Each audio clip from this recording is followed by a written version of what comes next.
Bem-vindos ao podcast Fora de Zona, um podcast sobre pessoas e histórias inspiradoras de quem, por opção ou obrigação, saiu da zona de conforto para encontrar o seu caminho.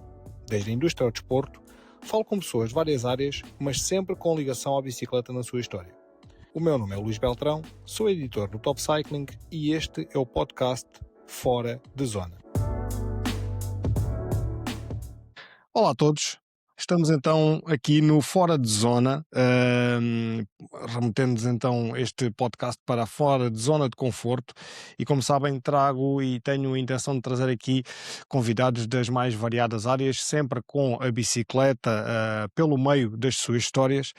E hoje tenho aqui um convidado, um amigo que já conheço há algum tempo e que o qual, quando tive a oportunidade de conhecer um pouco melhor e quando íamos tendo ali um pouco mais de confiança, pois é inevitável que cada um, parte a parte, comece a partilhar histórias da sua vida. E pá, quando eu conhecia a história do Marco Miguel, foi uma coisa que pouco a pouco, à medida que ia descobrindo, teve um impacto grande para mim e sou grande admirador da história dele e acho que este episódio com o Marco vai ser certamente um episódio do qual muitas pessoas vão gostar, porque além de falarmos de questões sobre desporto, sobre estado mental, como encarar o desporto na vida, como encaixar, etc., ainda abordamos pois a evolução e transição do desporto para outras áreas, portanto, pá, eu acho que é uma história incrível. Marco, bem-vindo. Olá, boa tarde. Como é que é, Luís? Estás bem? Obrigado por este bocadinho que me concedeste, ok? Eu sei que se tu preferirias aí numa esplanada ou num sítio em que pudéssemos estar os dois juntos a partilhar aí uma cervejinha ou um cafezinho. Epá, eu vou levar isto da mesma maneira como se fosse esse exemplo que estás a dar, como se estivéssemos numa esplanada a beber uma cerveja, porque, pá, eu não tenho assim uma literatura muito grande, o meu discurso também não há de ser assim nada de fantástico, por isso vou falar contigo como a gente costuma falar É, e é um café online. exatamente. Ó Marco, olha, como eu já ia dizendo aqui no início do episódio, eh, eu acho que tu tens uma história incrível e que vale a pena partilharmos e dar a conhecer a mais pessoas, porque o Marco, vou-vos fazer aqui só um pequeno enquadramento. O Marco, a profissão dele é militar, ele é militar da Marinha, mas como tantas outras pessoas que têm os seus empregos, praticou desporto de uma forma. Ou seja, as pessoas há quem faça o desporto como hobby, e há pessoas que fazem o desporto sim como hobby, mas que depois começam a mergulhar muito nesse desporto e a querer ter mais resultados, mais desempenho, e ao fim e ao cabo a história do Marco vai um pouco nesta linha. Ou seja, ele pode partilhar aqui connosco, ou seja, como é que sofreu com o facto de querer ser melhor ou de querer estar entre os melhores. Hum, e isto remete-nos para quê? Remete-nos também para o facto de muitas pessoas tentarem compreender, porque eu nem sei se todos compreendem por vezes, e acho que isto é que é a mais-valia deste episódio, há diferenças aqui entre os profissionais que são acompanhados desde as camadas jovens, ou seja, que chegam ao profissionalismo vindo das camadas jovens e que são acompanhados desde as camadas jovens, obviamente, umas vezes mais de perto e outras vezes um pouco melhor e outras vezes pior, mas há uma diferença entre os profissionais que vêm e que chegam ao desporto desde as camadas jovens desse desporto e aqueles que, apesar da sua capacidade incrível atlética, não vêm das camadas jovens, mas descobrem o desporto mais tarde. E têm essas capacidades e evoluem e podem à mesma chegar ao profissionalismo. Mas há aqui uma diferença muito grande. É que normalmente quando descobrimos o desporto mais tarde já temos outra coisa na nossa vida, que são outras responsabilidades, é o nosso trabalho, é o dia a dia, e há um sem fim, há todo um mundo de pessoas que é isto que eu estou a dizer, ou seja, que são desportistas nos seus tempos livres. E Marco, tu acabas por ser essa pessoa, ou seja, tu foste para a Marinha, mas tu não eras um atleta, não eras uma pessoa que vinha das camadas jovens e que já tinha sido atleta de triatlo ou de atletismo, etc. Não, Luís, eu não, pá, como tu sabes, eu nunca tinha feito desporto assim na minha vida pessoal. fazia praticamente as aulas de educação física como um jovem normal e foi só isso. Mas, eu gostava de fazer aqui uma ressalva àquilo que tu mencionaste, por causa dos atletas que começam nas camadas jovens e aquelas pessoas que acabam por começar um pouco mais tarde. Eu Uhum, acho que, imagina, existem aqui várias variantes. Tu tens aquele atleta que começa muito novo a treinar, em que apesar de ser bem acompanhado e de ter tudo ali nas possibilidades dele de chegar tipo longe, acaba por se fartar muito cedo, ok? Porque ainda é novo, tem outras ambições, vai querer sair com os amigos, quer, pronto, não está para aí virado. Foca-se naquilo, certo, mas não é o suficiente. E depois tens os outros atletas, pronto, que chegam mais longe, não é? Que são aqueles que começam de baixo e realmente conseguem chegar tipo, a um nível altíssimo, que é, para mim esses são é o topo, né, é o topo do mundo, são esses atletas, começam a ser muito jovens, são acompanhados desde criança, temos imensos casos desses e tu sabes, cada vez mais novos, ainda ontem vimos o Isaac Del Toro, com 20 anos, salvo erro, 20 anos, 20 anos uhum.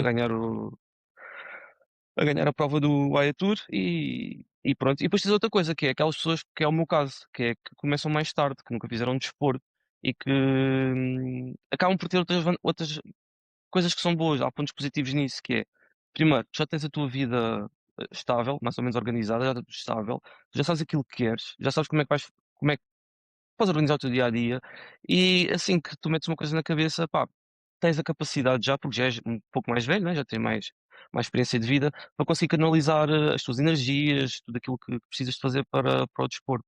E tenho também vários exemplos disso. O meu amigo Rui Narigueta é um exemplo vivo disso, um triatleta excelente. Começou muito tarde na carreira e consegue fazer provas brutais. Sim, mas não era aí que eu queria chegar, ou seja, eu concordo com tudo isso que tu estás a dizer. O que eu queria dizer era que provavelmente um atleta com as capacidades atléticas que tu tens, se fosse uma pessoa que já tivesse descoberto aquele desporto desde as camadas jovens e desde aí já tivesse tido um acompanhamento e uma dedicação programada, sem ter que conciliar com trabalhos, etc., muito provavelmente é uma coisa que nunca podemos prever se iria acontecer ou não, mas provavelmente é mais fácil chegar ao profissionalismo assim do que mais tarde. É verdade tudo isso que tu dizes, mas depois também é verdade que quando as pessoas descobrem que realmente são muito bons e que têm capacidades, nunca irão ter as condições ideais, digamos assim, porque o seu dia não dá. O dia tem 24 horas, no seu dia a dia tem que incorporar tudo o resto, o trabalho, a família, etc. E por vezes isso também rouba a outra parte que é do descanso, etc. Era só nesse aspecto. É claro que há pessoas que o conseguem e temos atletas com um desempenho elevadíssimo a fazerem modalidades conciliando com o seu trabalho e com as suas vidas, mas a questão é que alguns deles, provavelmente se tivessem descoberto mais cedo, pois poderia ter dado ainda numa coisa ainda melhor.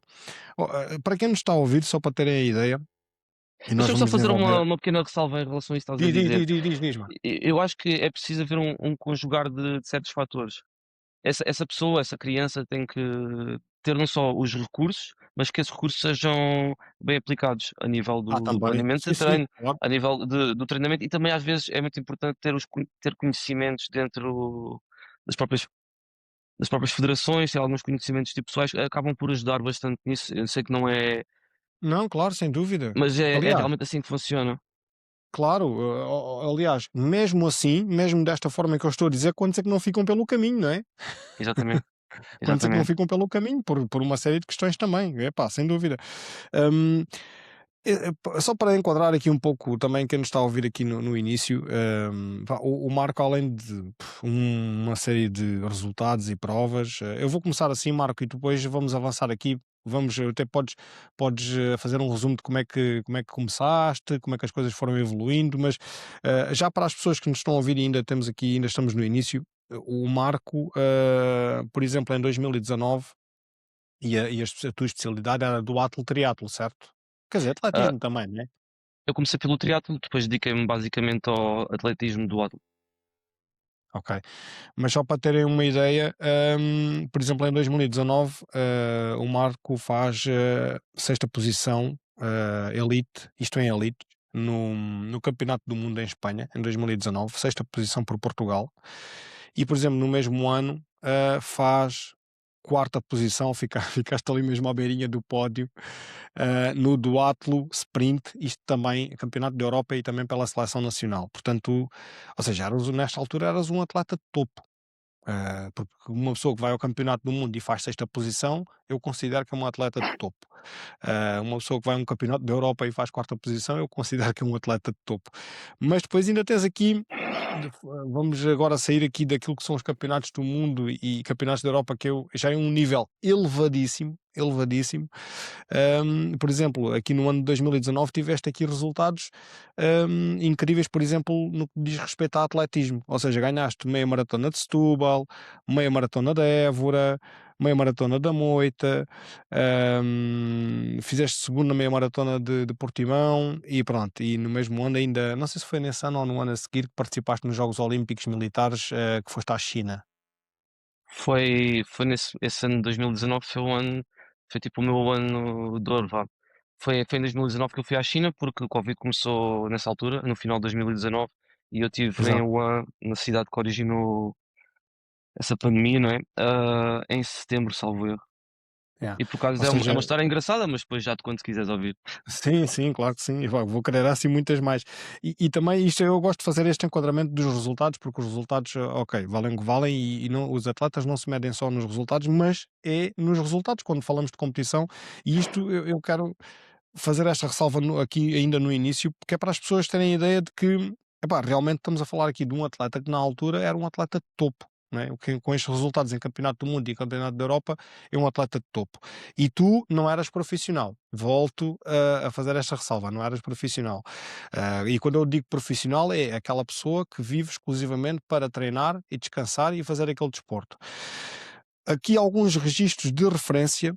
eh, para os que não estão tão familiarizados com a corrida, os que estão familiarizados com a corrida já vão saber aquilo que eu vou dizer, mas os que não estão tão familiarizados com a corrida, ou eu ou tu podemos fazer aqui um pequeno paralelismo para as pessoas terem uma ideia. Porque, por exemplo, eu antes de correr, não, ou melhor, eu antes de ter relógios que mediam o pace da corrida, quando eu ouvia o pessoal do atletismo falar de 4 ao quilómetro, 3,5 ao quilómetro, isso para mim era chinês. Eu não tinha ideia de qual é que era a dificuldade de correr 3,30 ao quilómetro, ou correr 4 ao quilómetro, ou abaixo de 3 ao quilómetro. E daí eu estar a fazer este enquadramento. Mas, por exemplo, tu mandaste-me aqui alguns dados. E tu dizes-me aqui que fazias entre 70 a 130 quilómetros de corrida por semana. E, por exemplo, aos 10 quilómetros, tu estavas a fazer um tempo de 29,45. Ou seja, este menino corria 10 quilómetros abaixo dos 30 minutos. E para isto era preciso correr a 2,58 ao quilómetro, ainda nos 10 quilómetros.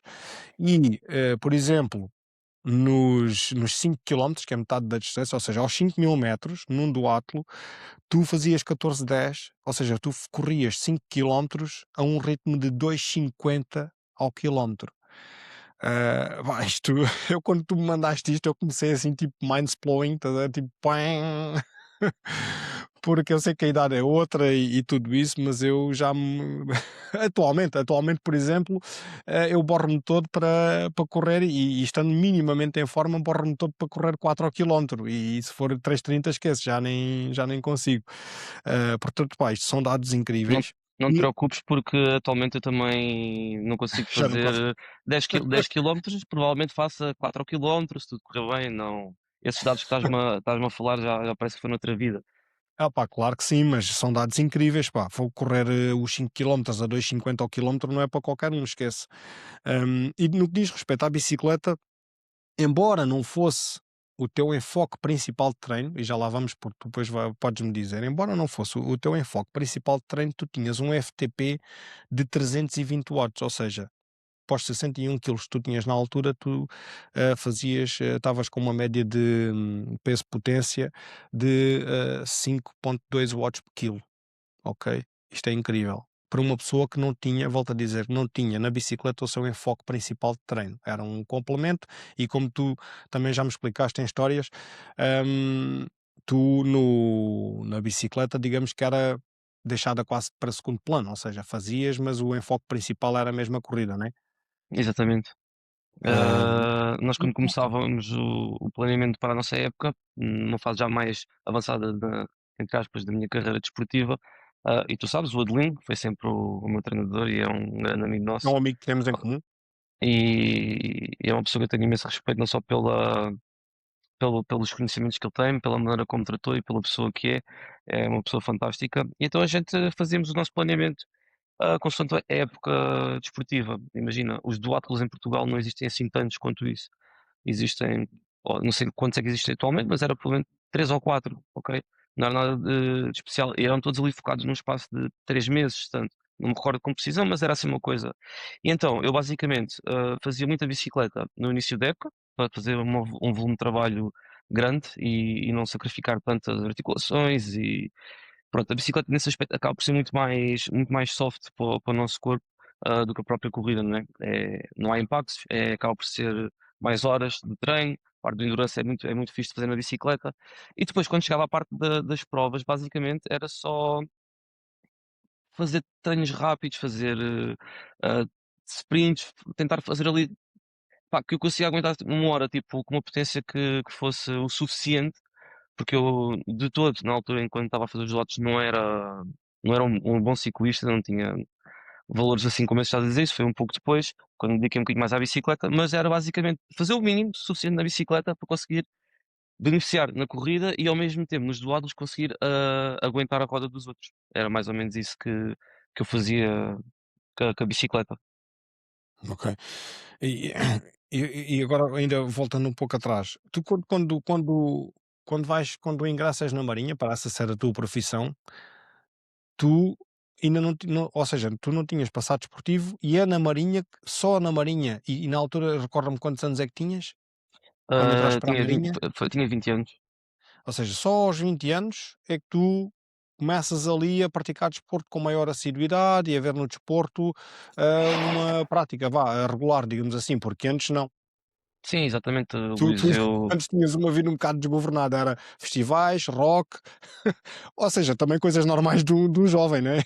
sim, sim, sim, coisas normais, mas que acabaram por ter consequências um bocado mais graves que aquilo pronto, que estamos a falar, mas e foi um desses motivos que me levou a ingressar na Marinha, foi para ver se conseguia voltar a ter a minha vida no caminho certo e voltar a pensar mais em mim e a pensar no meu futuro. Então ingressei na Marinha e o desporto acabou por ser algo que nos é incumbido logo desde o início, não é? Eu Exato, exato. fazia, tal e Aliás, qual pois. Sim, sim, fazia sim. parte, não é? Tínhamos aquelas provas, tínhamos que cumprir, etc, etc. Mas foi quando eu já tinha terminado os meus cursos, já estava a trabalhar, vá, no meu dia a dia normal, em que eu via que tinha, na altura estava na esquadrilha de helicópteros, da Marinha ali em Alcochete, na base aérea. E eu tinha camaradas meus que todos os dias, à hora do almoço, ou de manhãzinha, antes de chegar ao trabalho, iam correr.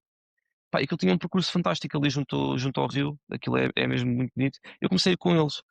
Ah, eu notava, logo nas primeiras vezes que fui, notava que tinha bastante facilidade, tipo, em acompanhar o ritmo deles. E aquilo começou, tipo, pá, a mexer um bocado comigo. E, e foi aí que eu depois comecei, pá, se calhar se investir um bocadinho mais nisto, começar, tipo, a fazer uma provinha aqui, uma provinha ali, até pode ser que ganhe alguma coisa aqui a nível do regional, das freguesias, essas coisinhas todas. E foi mais ou menos por aí que comecei. E depois começaste a fazer essas pequenas provas regionais e chegavas lá e limpavas aquilo. Não foi assim Não como foi logo estás a assim? dizer, Luís. Não foi logo assim, não, não, não, não. Já, Era uma pesso ou seja, para chegares à parte de limpar aquilo já foi numa altura em que já treinavas com o treinador, já te dedicavas um pouco mais a sério. essas provas assim mais pequeninas, né, aqui mais, regionais, acabei por eu próprio conseguir chegar lá. E foi a partir desse ponto é que eu comecei a querer mais, não é. Eu sei, pá, se eu já consigo estar aqui num nível porreiro, pá, se calhar vou passar um bocadinho mais para cima. E eu tinha na altura, e aliás ainda existe hoje na Marinha, que é o Clube Praças da Armada, e que foi o meu único clube que eu tive durante a minha carreira desportiva, em Uhum. que, pá, os gajos que lá estavam eram malta, tipo, altamente treinada, gajos, tipo, super do triatlo, das corridas, das bikes, e eu via-os como, tipo, epá, eles estão mesmo lá em cima, ok? Eu quero tentar poder lá chegar para depois ter as provas pagas, ter, tipo, o equipamento, aquelas coisinhas que a gente ao fim e ao cabo que Claro, deseja claro. ter, né, quando está a começar. E foi nessa altura que eu, pá, comecei a investir um bocadinho mais no meu tempo e conheci o Adelino. o Adelino era massagista, Enquadra lá, eu é importante enquadra lá aí quem é o Adelino, porque o Adelino além de ser um personagem, porque o Adelino é massagista, é o meu massagista, ok, e temos esse amigo em comum, e bom massagista, hum, atenção, é bom bom, massagista, muito bom massagista, muito bom atenção. massagista.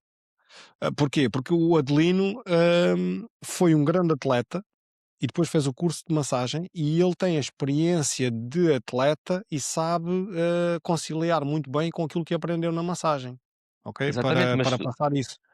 Mas tens o de dar Adelino foi razão, teu treinador e foi aí que tu o conheceste. exatamente, mas estás a falhar, está a faltar aí uma pequena coisa, que é o Diz, diz, Adelino diz. também é bombeiro, Também é bombeiro, o exatamente. Adelino também é bombeiro. Bombeiro sapador. Bombeiro sapador.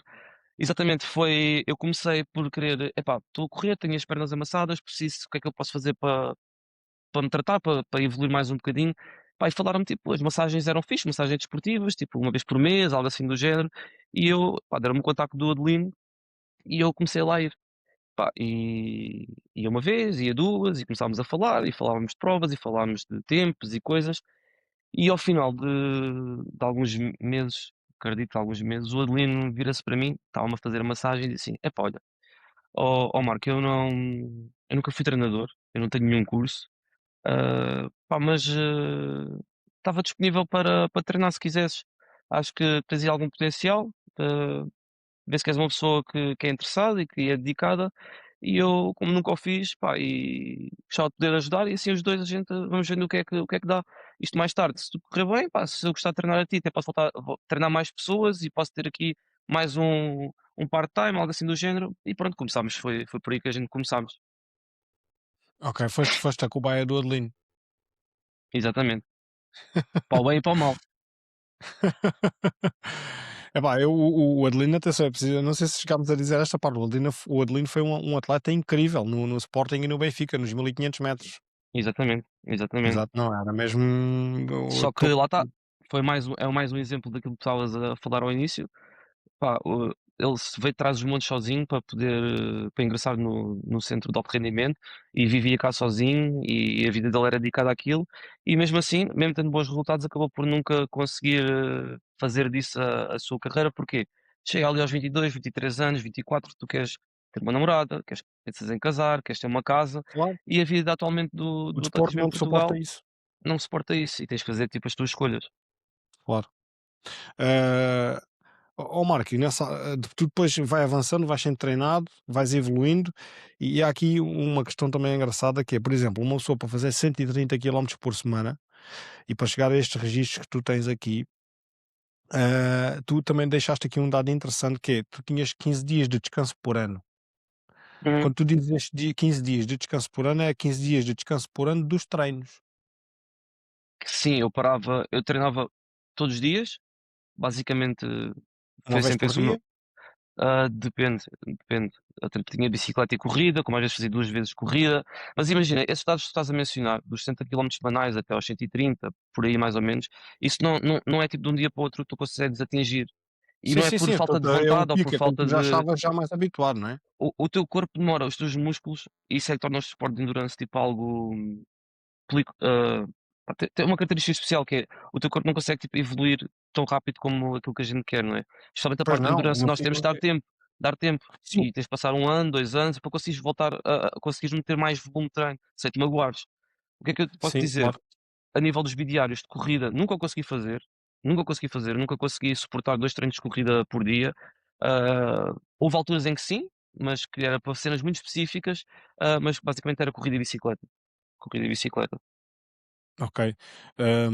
Mas estes 15 dias que tu falas aqui são 15 dias que tu tinhas descanso de treino. Sim. Descanso do treino. Ok, Sei pronto. de treino, eram os únicos 15 dias que eu não treinava, ou basicamente o Adelino não me Por dava ano, treinos, era para sim, por por ano. ano. Pois, não E mencionas é que, ou melhor, não mencionas porque não tens que mencionar, mas, ou seja, os outros dias, há dias que há alguns dias estes provavelmente que tu dizes que descansavas por ano do treino, tinhas de trabalhar. sim, basicamente eu aproveitava para fazer as minhas férias de verão, mais ou menos ali em julho, era a altura que eu fazia as minhas férias, e punha 15 dias de férias da Marinha, estava em casa descansado e também era a altura que eu deixava de treinar e podia fazer outras coisas, ir à praia e estar. com a vida mais descansada, mas mesmo assim, durante esses 15 dias, quando estás habituado a levar um registro diário, não é? Durante 1 ano, 2 anos de atividade física, acaba por ser difícil parares e acabas sempre por fazer alguma coisinha, nem que seja, Claro, pá, meia claro. horinha de bike ou Eu volto a dizer isto porquê?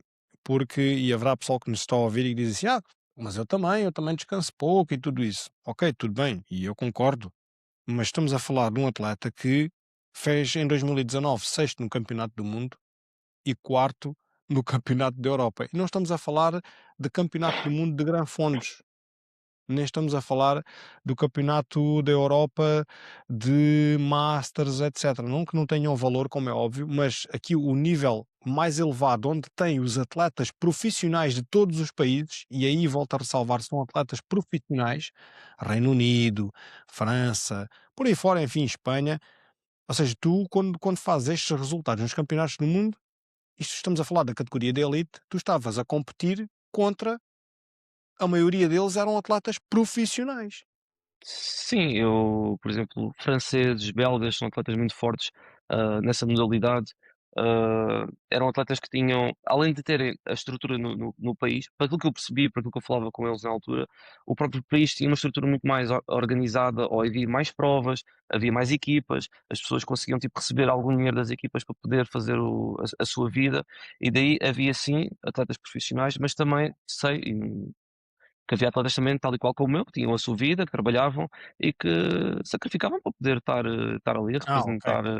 ok. Não, porque eu sei que, por exemplo, uma história que tu me contaste, e já vamos a ela mais para a frente, mas quando tu, em 2020, estás lá nos campeonatos da Europa, salvo erro, e que eras o quarto do ranking mundial a ser chamado, quando tu és chamado primeiro que aqueles ingleses que já eram famosos na altura, Sim, como é, que- como os é, que- como é que se irmãos chamavam Brawley. eles? Exato. Eram os E aí estamos a falar de profissionais, não eram sim, sim, atletas que sim, sim. conciliavam. Não. Aquilo é assim, imagina, Luís, uma coisa que é triste, mas que é verdade, é o duatlo não é considerado não está englobado nos Jogos Olímpicos, ok? E logo aí acaba por perder alguma credibilidade. Ah, não é porque seja mais fácil ou mais difícil, é só porque simplesmente não está inserido e os atletas profissionais acabam por não ingressar tanto neste tipo de competições, mas fazem por vezes porque pá, têm que treinar e os duatlos são muito bons para treinar. E nesses duatlos, um deles apareceu lá, um desses irmãos de Broly, e pá, é engraçado porque. É engraçado, não teve graça nenhuma, porque pá, na altura, como tu dizes, estava a ser chamado para entrar para a linha de partida. E isso já foi a minha última prova que eu fiz. E eu lembro perfeitamente de estar na linha de partida e estar completamente. Pá, estava triste. Estava triste, nem era Pois, mas isso irritado, já foi numa altura em que já tinhas passado por muito, né? Já, pronto. sim, isso foi mesmo o final, que estás a mencionar, já foi mesmo Já. no final. Olha, desculpa Lá interromper-te chegaremos, aí lá nessa chegaremos. parte, exato, mas lá chegaremos, exatamente. Mas hum, eu gosto aqui de duas histórias. Esta que tu me estavas a contar, eu já sabia, mas descreve-me aqui um pouco. Eu adorei esta parte em que tu me explicas aqui que a forma que o meu estilo de competir não era bonito, mas era eficaz. Então como é que tu gerias o treino e os duátlos? Ou seja, tu tinhas resultados brutais nos duátlos, como é que tu gerias aí a questão dos duátlos? Resume-me lá. Ah, epá, exatamente, é aquilo que tu dizes. Eu sei que na altura não fiz muitos amigos. Eu seguia estritamente aquilo que o meu treinador me dizia e a gente focava-se imenso em séries de 200 metros na pista, 300 metros, muita velocidade de ponta e basicamente era aguentar até ao final e depois fazer o sprint e ganhar. Isto porquê? Eu na altura andava de bicicleta também, não é? Como tu sabes, e na altura a Sky, isto é um exemplo que eu dou sempre às pessoas, e às vezes as pessoas não, Esse não exemplo é compreendem, muito mas bom, esse exemplo é muito bom. exatamente, que é, pá, eu sabia o que era um potenciómetro, sabia o que era gerar potência na bicicleta e sabia como fazer para gastar menos energia. Ou seja, se eu aplicasse isso na corrida, pá, ia ganhar certamente. O exemplo que eu dou, imaginem, existe uma prova de 10 km de corrida, ok? Se eu puder gastar menos 1 watt de força, que é tipo algo mínimo e irrisório a cada metro, ok? Do que o meu adversário, né? Vou atrás dele, vou gastar menos 1 watt. Quando eu chegar ao final, a 900, nos 9000, faltar 500 metros para a meta, eu vou ter disponível, ou que não gastei, 9500 watts. ok? Ou E seja, esse nesses 10 valor, quilómetros poupaste 9.500 watts. exatamente, que vão fazer uma falta tipo gigante, porque 9.500 watts, como tu sabes, é um valor tipo brutal, pá, e faz a diferença. E era assim que eu pensava, era tentar sempre ser o mais eficaz possível, não, E pá, foste ter gerir, um pouco essa mentalidade sim, àquilo que às histórias da Sky que ouvias na altura, não é? E exatamente. dedicavas-te a estudar um pouco o impacto que isso tinha também na tua realidade. Sim, porque imagina, uma das coisas que eu comecei a perceber logo desde o início foi, pá, eu não tenho tempo suficiente, não tenho o meu dia a dia não dá para treinar as horas que eu preciso. Eu, se treinar mais, vou ter que abdicar numa coisa, e vou ter que abdicar do quê? É do meu descanso. Pá, eu não Que posso também abdicar é do meu descanso. importantíssimo. Claro. Exatamente, é muito, muito importante. Então o que é que eu posso fazer para conseguir tentar estar ao nível daqueles adversários, ou aquelas pessoas que eu queria competir?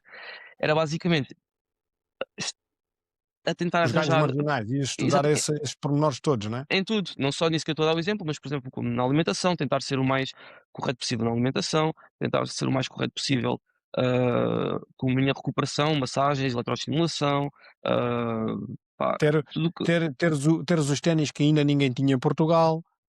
epá, yeah, isso na altura foi super, essa foi mesmo engraçada. Eu não estava a contar e a história, Como é que tu caçaste a história dos ténis para teres porque os Nike? Eu já nem me lembro o modelo, era os Nike Vapor, não é? é Vaporfly Next Percent foram os primeiros a ser vendidos ao público, salvo erro, e na altura estava a ver um artigo na internet, salvo erro, de uma, numa revista conhecida de atletismo, em que numa das majors, das maratonas, acho que era a de Boston, salvo erro, 2 atletas da New Balance tinham sido apanhados a correr com ténis da Nike, mas os ténis da Nike estavam pintados, ok? Pintados, para estar disfarçados, com o símbolo da New Balance. Epá, e aquilo eu vi aquilo e assim: "Epá, estes ténis têm que ser bons, não é?" Um atleta profissional que representa uma marca a competir numa competição destas e vai fazer isto, aquilo tem que resultar. Então, pá, vou mandar vir. Na altura esses ténis, só podias por encomenda, não havia tipo em Portugal, não havia nas lojas, era por encomenda e era por números limitados. E eu comprei. E engraçado, quem recebeu os ténis foi o meu pai. O meu pai recebeu os ténis e telefonou-me: "Olha, já recebi os ténis." E eu assim: "Então, o que é que achas que são fixe?" "Epá, eu calcei isto e até a andar parece tipo que me faz andar mais depressa." E eu, para o meu pai não percebe nada de desporto, nada de corrida, e ele para dizer-me aquilo, eu assim: "Epá, vamos ver."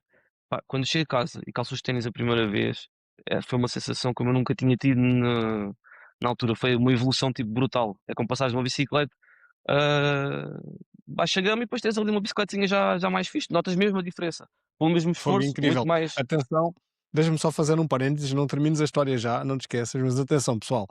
O Marco atualmente faz desporto, sei lá, 2, 3 vezes por semana de forma lúdica e não tem qualquer patrocínio, ok? Nem nunca teve. Nem tem, não, aqui não há aqui patrocínios nem coisas da. Ou melhor, tiveste patrocínio, estás-me a abanar a cabeça, tiveste patrocínios, mas não tiveste patrocínio da Nike.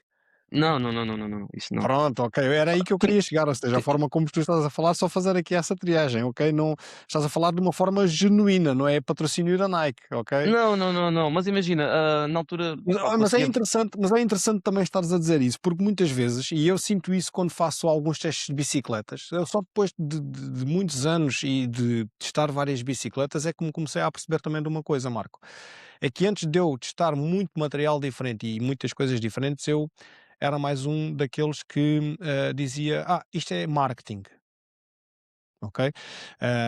E é verdade que o marketing existe, como é óbvio, claro que sim, mas a verdade também é que realmente os produtos desenvolvidos, bicicletas, ténis, pá, e podemos entrar por muitas outras coisas, tecnologia, etc., realmente fazem a diferença. E tu sentiste essa diferença com esses ténis também. Sim, isto é tudo uma questão de das empresas investirem o dinheiro, na evolução, não é? Imagina, Claro, esses ténis acabam por surgir de um desafio que a Nike tinha, que era tentar baixar das 2 horas à maratona, na altura com o Kipchoge, e investiram, pá, dinheiro tipo à bruta, para tecnologia, para tentarem conseguir chegar à cena melhor para o atleta correr àquele nível. E claro, isso então, acontece. os calçados foi uma coisa que eles investiram muito e na altura a Nike estava muitos patamares acima de todas. Eu experimentei muitas marcas de ténis e a Nike estava muito acima. Hoje em dia acho que já estão outra vez, tudo outra vez mais Mais equilibrado. nivelado. Sim, sim, sim, sim, sim. Ok, espetáculo. Eu adoro estas histórias porque tu, graças às histórias dos ganhos marginais que ouvias da Sky, dedicavas-te a estudar isto tudo meticulosamente para tentares ir buscar esses ganhos marginais. Epá, é incrível. Era a única solução para eu ganhar, algo mais em relação aos outros. Não podia treinar mais, não podia descansar mais, tinha que ser tipo por aí, em coisinhas Ok. pequenas, mas as coisinhas pequenas todas juntas, não é, acabam por, pronto, por dar, mais algo mais. Nessa altura tu já estavas obcecado, digamos assim, ou muito focado, vamos chamar uma palavra se calhar mais bonita, mais pomposa, muito focado naquilo que é obter resultados. E ias ver, já te davas ao trabalho de estudar a questão da poupança dos watts, de ter os melhores ténis, ter uma bicicleta melhor, mas depois é óbvio que irás sempre chegar à parte também da nutrição, da questão de ter o corpo preparado para ter o melhor desempenho possível, todas essas questões. E essa, enquanto que uns ténis, é claro que custam dinheiro e uma bicicleta custa dinheiro, mas muitas vezes é difícil arranjar esse dinheiro ou chegar a um patamar que nos permita ter um patrocínio. Mas, ou seja, tu chegas à loja, compras os ténis, tu chegas à loja, compras a bicicleta, Ah, dá-te. Mais ou menos, Luís, eu oficialmente não tinha tipo um patrocínio de uma marca, tinha sim apoios, e esses apoios começaram a chegar com o tempo, não é? Os resultados começaram a aparecer alguns apoios, tive apoios em que, por exemplo, tinha a Catarina, que era a minha nutricionista, faz parte da clínica, diária do nutricionista, tinha apoios, a minha equipa, que era o Clube Praças da Armada, pagavam-me mensalmente um X, não era muito elevado, era ali se calhar, epá, 200 € por mês, salvo erro, que para mim já era tipo bué, e por exemplo, Uhum. por época dava-me a possibilidade de comprar, 2 pares de ténis, ok? Claro, claro. E depois, por exemplo, a bicicleta também, tive uma pequena ajuda, não foi dada, mas tive um desconto porreiro quando a comprei. E essas Sim, pequenas coisas que também fazem-te motivar. Estas mas pequenas conquistas que fazem também motivar a querer sempre chegar mais além. sim, sem dúvida, e acredito que sim. Mas onde eu queria chegar era que enquanto essas coisas tu chegas e tens, há outras que tu para as teres dói-te, Olha, vou-te dar que só um é exemplo. Desculpa lá, Luís, eu acho que isto é diz. bastante tipo, importante e era uma coisa que eu falava com o Adelino, que é em Portugal e em vários países, não é só tipo em Portugal. A gente só dá valor tipo aos atletas quando eles tipo conquistam algo, quando eles tipo ganham uma medalha ou quando fazem algo de extraordinário e vão ao jornal, essas coisinhas todas. E depois aí é que aparecem tipo as ajudas. Mas as ajudas tinham que ser antes disso, porque o atleta já ganhou, ok? Ele já não precisa de ajuda, precisa sempre, né? Mas já não precisa de ajudas porque já ganhou. Ou seja, ele fez o mais difícil sozinho. E quando no Claro, fundo essas ajudas tinham que ser, pronto, levadas tipo mais atrás na carreira, pá, para conseguir proporcionar uma condições como deve ser. claro. Sim, mas isso simplesmente é o que é. E isso é Exatamente. tanto ao alto nível como ao baixo nível, ou ao nível menos profissional. Isso aí é inevitável. O atleta, para aparecer no radar dos apoios, tem que chegar a algum lado primeiro, não é? É o que é. Não, aqui onde eu queria chegar era a parte de tu, uma bicicleta ou uns ténis, tu chegas e compras, mas há coisas que para tu ganhares ou para teres doem-te fisicamente, que é fazeres as séries, evoluires, portanto, a parte da alimentação e de tu chegares a um ponto, como tu me disseste aqui, que uma vez que tu houve uma altura em que tu tinhas 5% de massa gorda, ou seja, 6% já é uma coisa brutal, já és um atleta de alto rendimento, creio eu.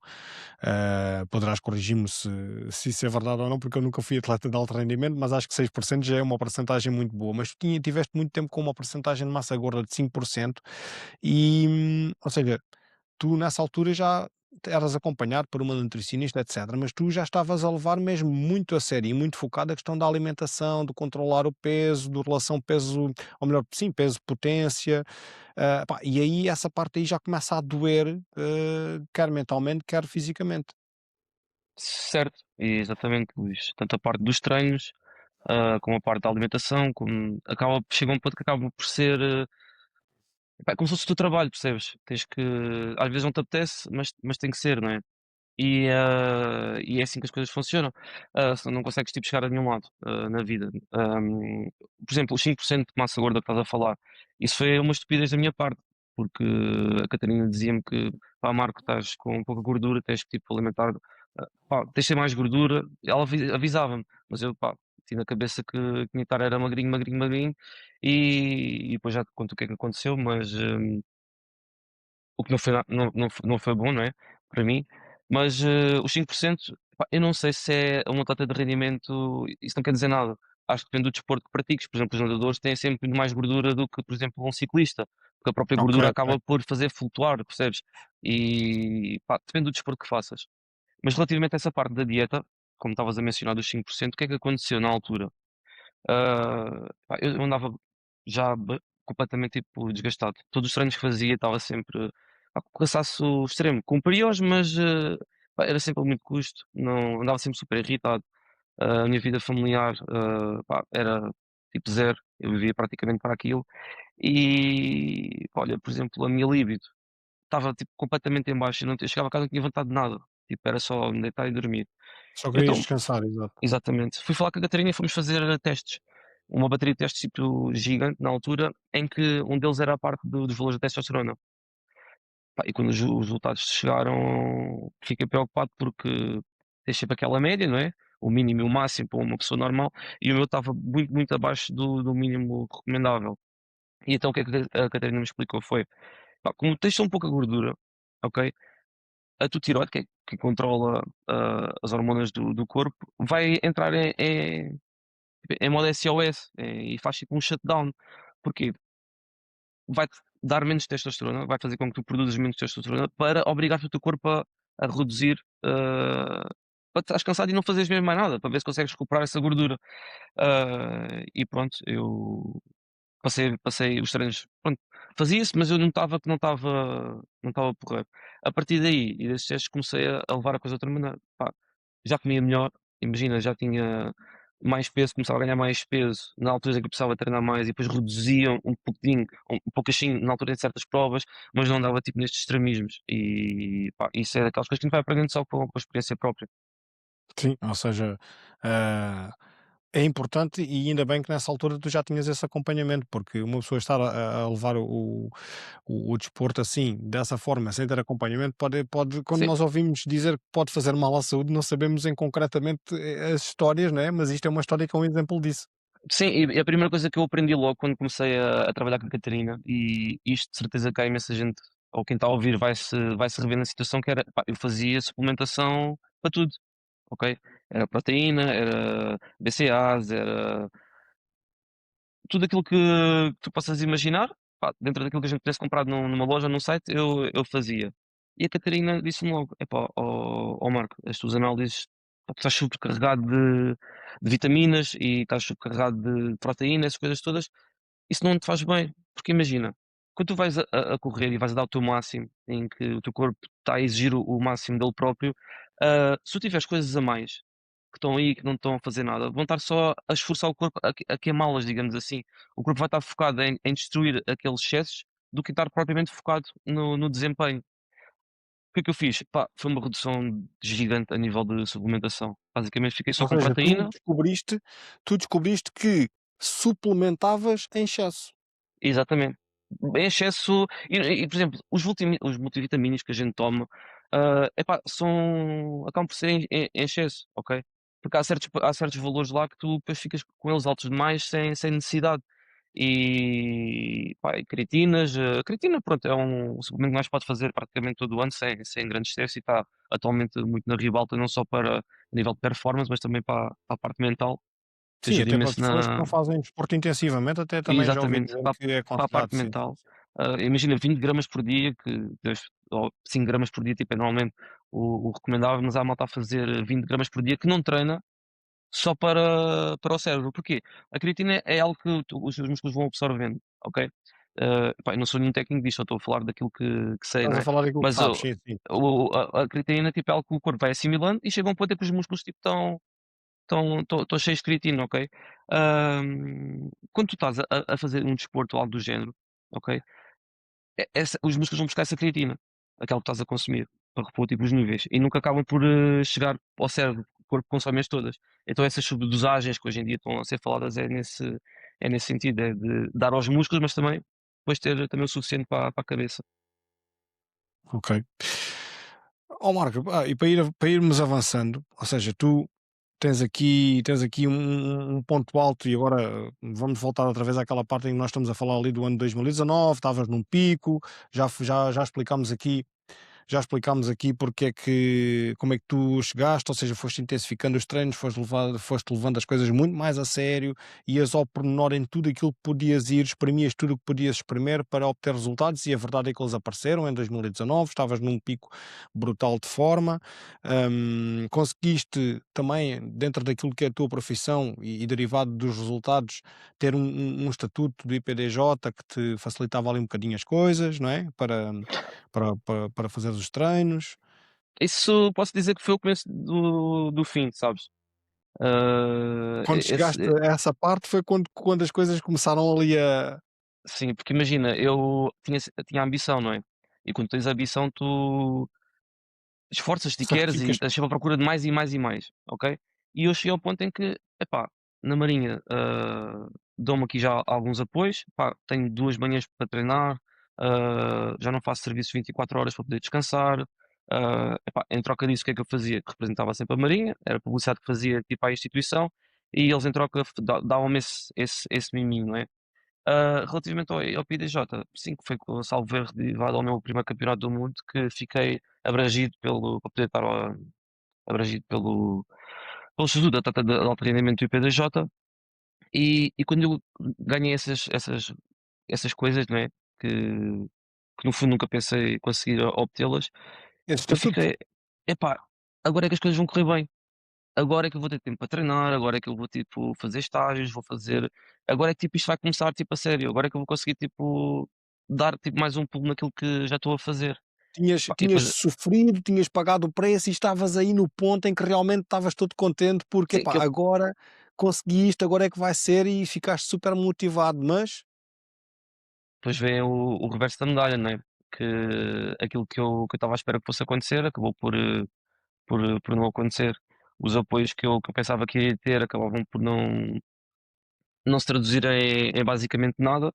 Ou seja, eu nunca deixei de correr pela Marinha, porque sempre tentei que dentro da estrutura da Marinha fossem criados, e na altura falou-se no estatuto de atleta da Marinha, que seria tipo, imagina, tinhas benefícios consoante os teus resultados.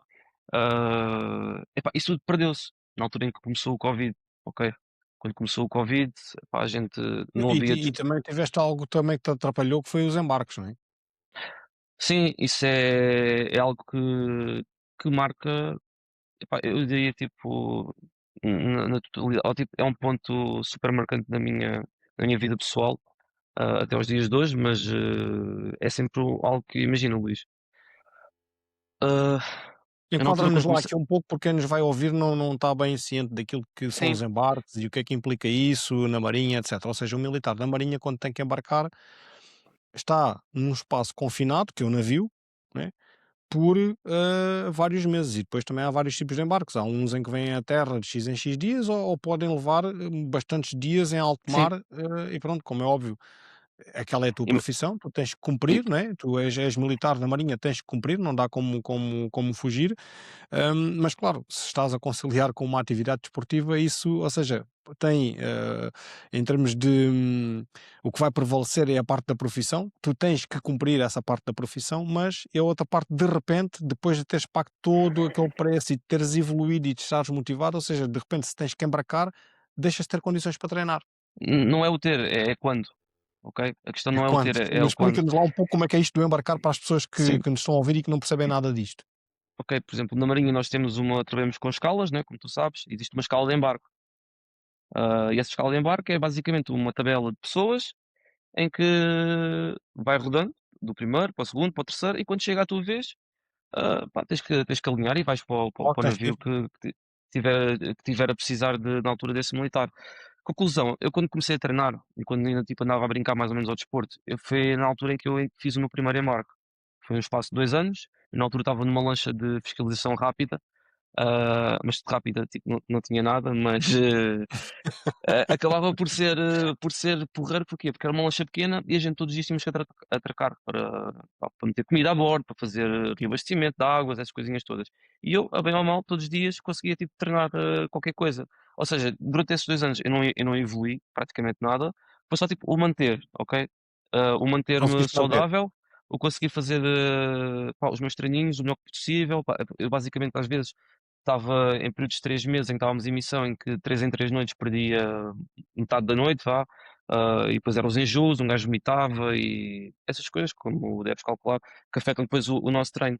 Mas nem tudo isso foi mau. O desporto nessa altura, além de me manter, tipo, saudável, também me ajudou imenso, ah, mentalmente a conseguir O suportar o embarque. embarque, porque era algo que, pá, me desgastava, me deixava mais calmo e quando havia, tipo, algum problema, algum stress, eu sentia que estava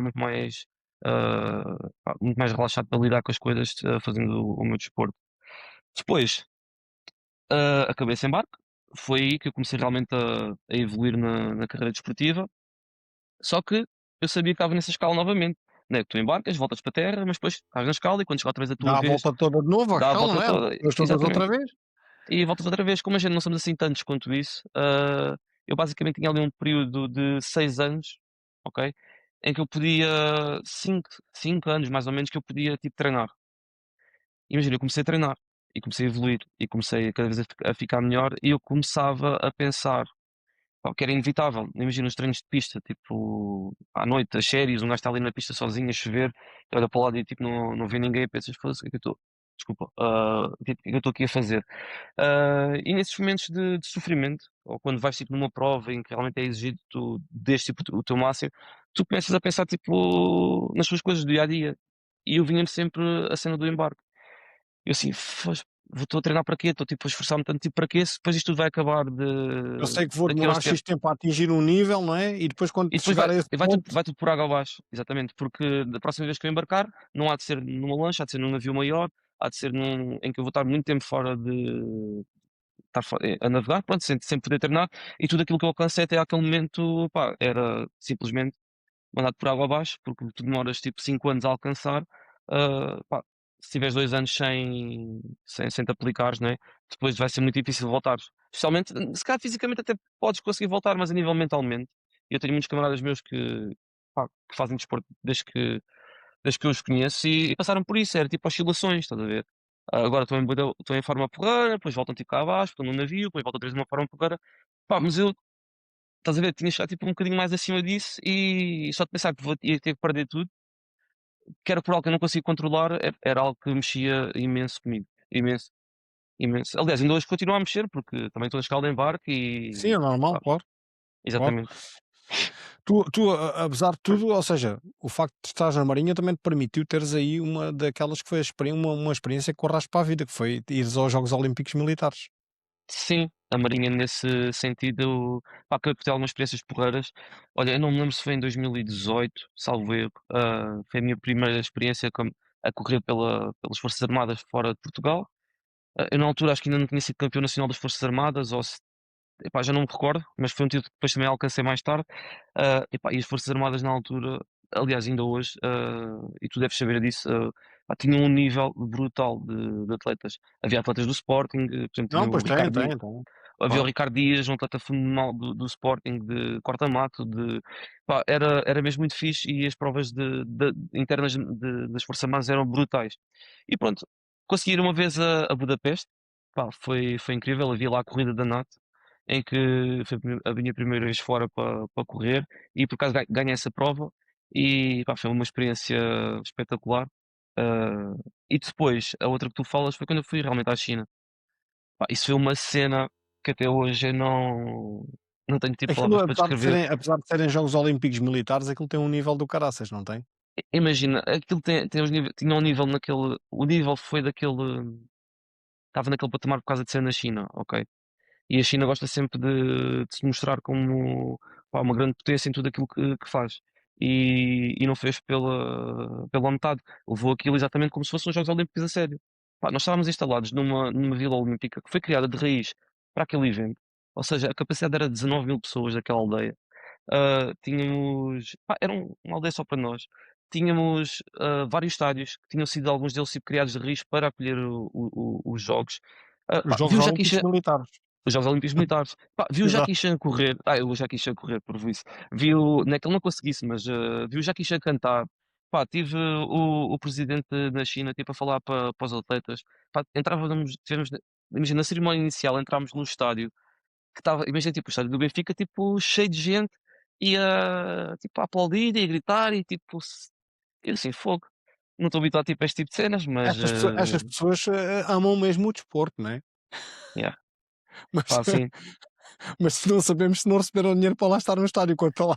A história que exatamente. contaram aquela das ruas, essa é muito boa, pá. Sim, epá, quer dizer, quando lá chegámos, pá, foi estranho, porque chegámos à China, a viagem demorou tipo mais de um dia a lá chegarmos, tivemos imensos problemas, porque também levávamos armas com a gente, porque havia malta que ia fazer competição de tiro, e Aham. para entrar na China foi complicado, mesmo indo para o evento. Mas depois chegamos, pá, vamos no autocarro e na autoestrada, não se via ninguém. Na autoestrada, vê lá, havia o símbolo dos jogos, estás a ver? O símbolo dos jogos estava tipo na autoestrada, no chão. Tipo, imagina, Aí, vais daqui brutal. para Lisboa e estava lá o símbolo tipo de tipo, 1 quilómetro, 1 quilómetro, tinhas lá o símbolo tipo gravado no chão. Não Dos se via Jogos ninguém. Olímpicos Militares. Yeah. Yeah, tipo, o logo dos jogos. Sim, sim, sim. E logo aí assim começámos, epá, tipo, fixe. Depois chegámos à cidade, a cidade era Wuhan, era e é Wuhan, tinha 10 milhões de habitantes, e uma das coisas que todos nós notámos e que chamou, tipo, foi logo tipo, à vista que é, onde é que estão as pessoas, man? Tipo, não anda ninguém na rua, ou era tipo só meio dúzia de gatos pingados, e nós tínhamos duas raparigas chinesas que estavam responsáveis pela comitiva portuguesa, que faziam a tradução de nós, epá, que nos Sim. ajudavam em tudo o que era necessário, e a gente perguntávamos, epá, olhem lá, tipo, não há ninguém na rua, tipo, o que é que se passa?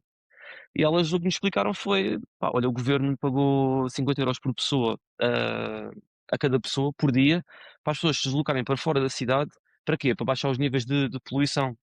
Porque tu, como sabes, a China tipo, é um país que tem níveis de poluição bastante altos na É. atmosfera, e tu conseguias sempre ver, parecia que estava sempre tipo no voar, ok? Nunca conseguias ver o horizonte por causa do Aham, nevoeiro, aham. das coisas todas. Pá, e a gente papámos aquilo na boa. Pá, ok, isto é uma cena tão grande, pá, acredito que eles tenham pago para a malta ter aqui o ar mais fixe para respirar e. Viste elas com uma cara de brincadeira ou achas que elas estavam a Epá, falar a sério? epá, não, só vão falar a sério, porque se calhar é aquilo que tinhas dito a elas na altura, tu percebes? Também Pois, eles são um claro. bocado tipo marionetas, como tu sabes, né? Do Sim, regime. sim. Mas O que é que é acontece? assim, a mim se me quiserem pagar 50 € por dia para eu sair aqui da zona de Lisboa, também vou na boa para o Alentejo. Estás a ver?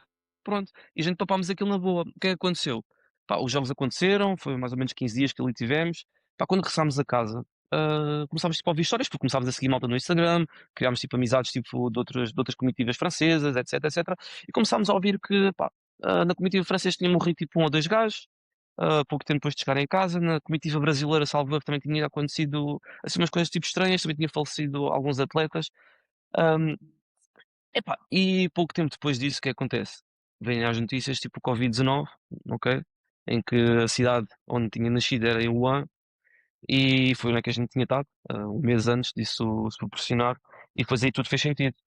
E tudo fez sentido, o porquê não ver pessoas na rua, o porquê de tantas coisas esquisitas que estavam a acontecer, e foi isso, pá, foi uma história, pá, única. Depois começaste a juntar as peças e começou a fazer tudo sentido, né? Sim, Ou seja, as sim, sim, histórias que sim, sim, vocês sim, sim. ouviam dos atletas que tinham Sim, sim, falecido, sim, mais não sim. ver pessoas na rua, porque isto é assim, final de 2019, em Portugal só chegou no Em Marta início, foi. no primeiro trimestre de 2020, mas nesta altura já estava nessa cidade que foi onde foi os primeiros focos, ou o Sim, sim, primeiro sim, foco, sim, salvo sim, erro, não sim. é? Isso foi o primeiro foco, foi lá.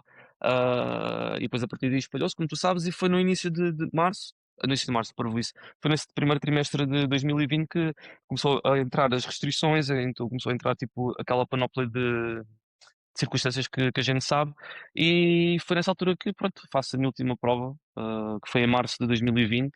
Que é a Foi tal um prova em campeonato. que tu eras quarto no ranking mundial, Sim, és sim, sim, chamado sim. por essa ordem para a reta, ou melhor, para a meta, para começares a Sim. competir, antes de muitos que já E eram, que já eram famosos, e é aí que tu começas a perceber certas coisas, né?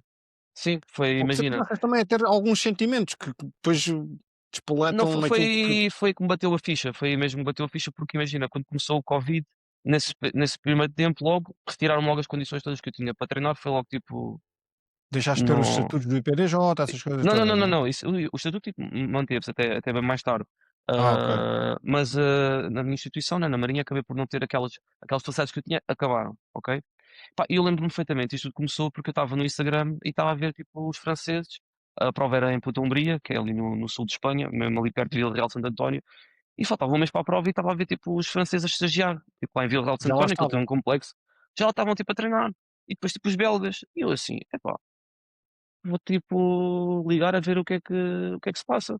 Uhum. Porque na altura a prova era num sábado, tenho quase certeza que era num sábado e eu ia estar de serviço 24 horas numa quarta-feira.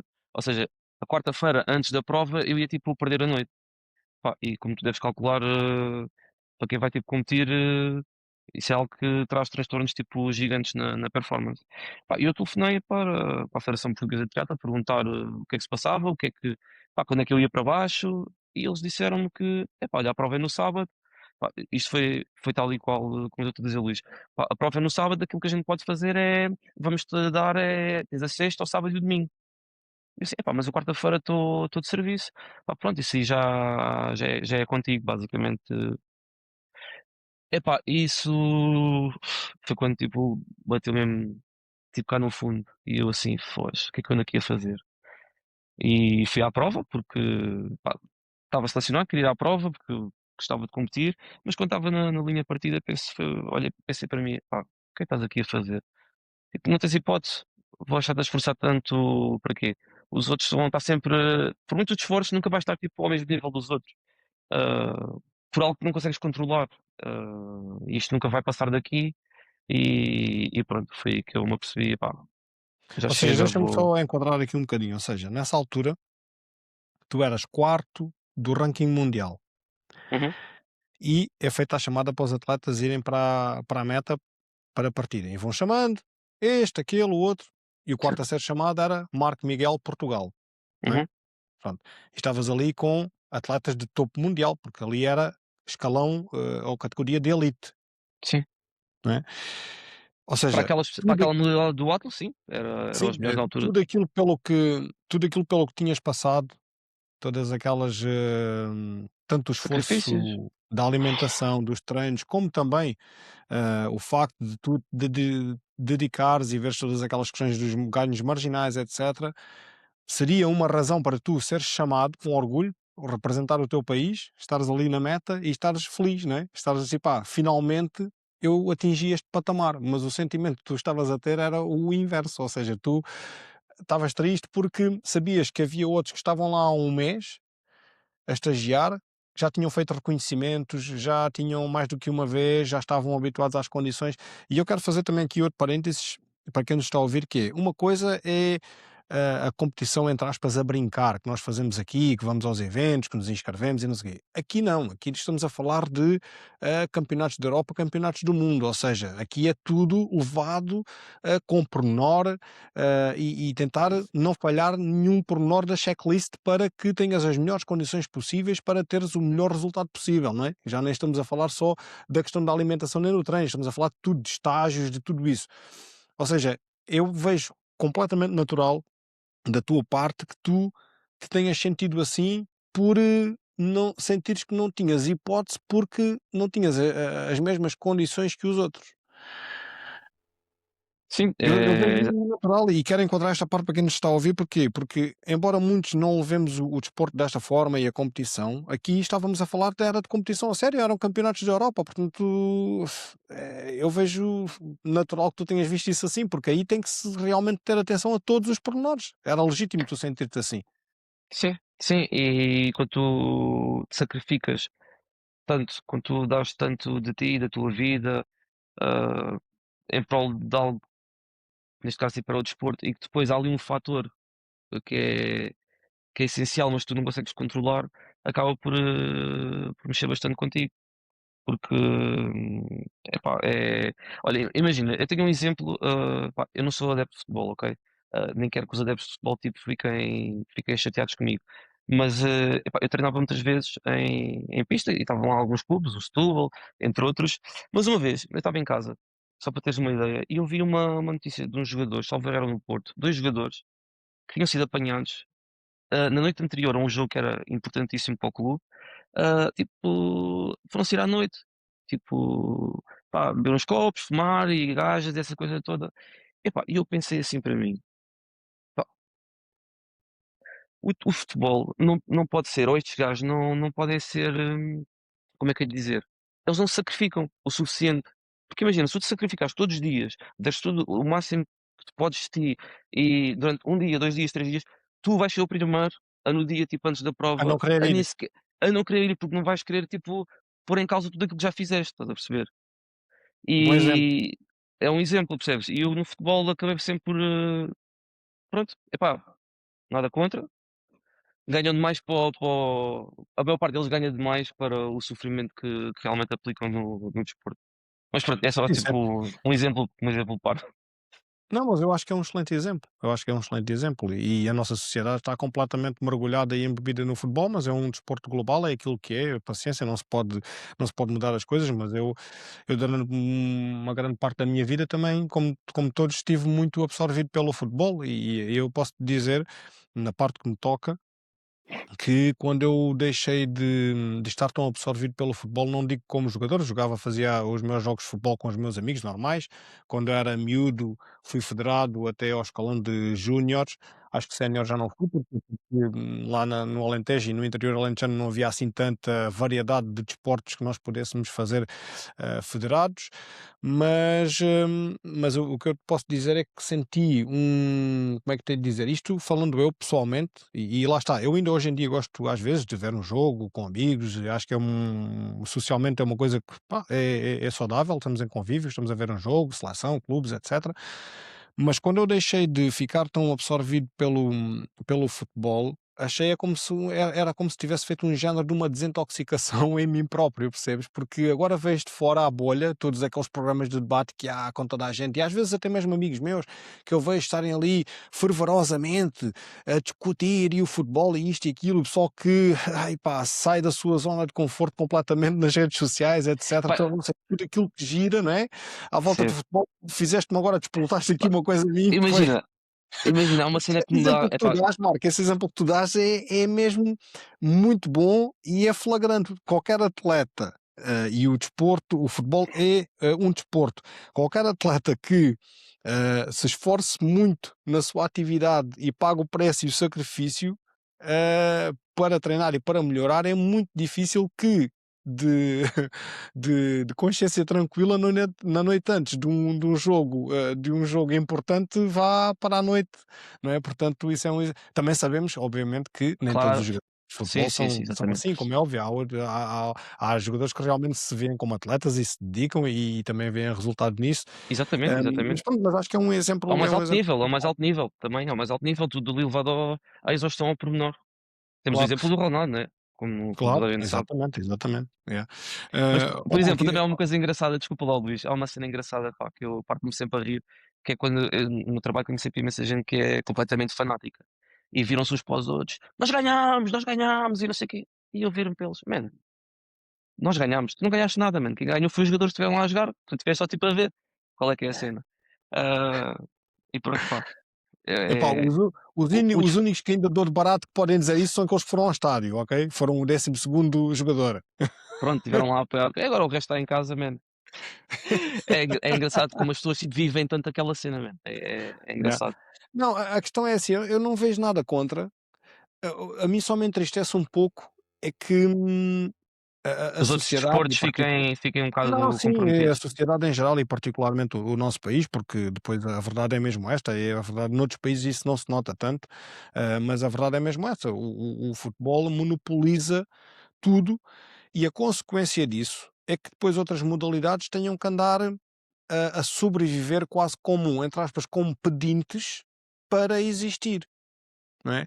Yeah. Portanto, isto depois é um problema que é uma bola de neve muito grande, que depois traz, vamos ter aquele problema dos Jogos Olímpicos, depois as pessoas gostam que Portugal ganhe medalhas, etc. Bom, isto já era um assunto que vai sair muito aqui desta esfera, era um, Sim, sim, um sim, tema sim, sim. diferente para um Sim, episódio é diferente, diferente. mas a verdade é mesmo essa.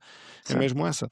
Pá, Ó Marco, e e nesse campeonato, diz, nesse diz. campeonato da Europa em que tu que estás a falar que já não estás muito feliz na partida, tu ainda acabas por fazer que resultado?